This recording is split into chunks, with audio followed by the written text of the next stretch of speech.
Hi everyone, আজকে গেছিলাম বাংলার দ্বিতীয় বৃহত্তম লোক উৎসব বাণীপুর লোক উৎসবে।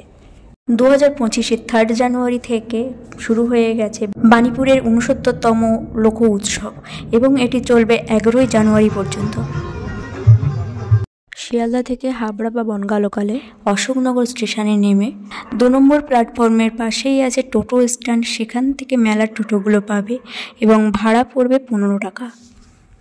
মেলায় এসেছে বিভিন্ন জায়গা থেকে বিভিন্ন জিনিস, এসেছে ফার্নিচার, খাট, আলমারি, সোফা। মেলার 9 দিন দিচ্ছে ডিসকাউন্ট এই ফার্নিচারগুলোতে, তাই তোমরা যদি নিতে চাও নিতে পারো। এছাড়াও এসেছে বোলপুর সোনাঝুরির বিভিন্ন ব্যাগের কালেকশান। ব্যাগগুলো এখানে পাওয়া যাচ্ছে 170, 150, 100 এরকম। এসেছে বাচ্চাদের বড়দের বিভিন্ন ধরনের নাগরদোলা, এমনকি মরণ এখানে এসেছে। সব মেলার মতন এ মেলাতেও লোহার খুন্তি, বটি এগুলোও এসেছে।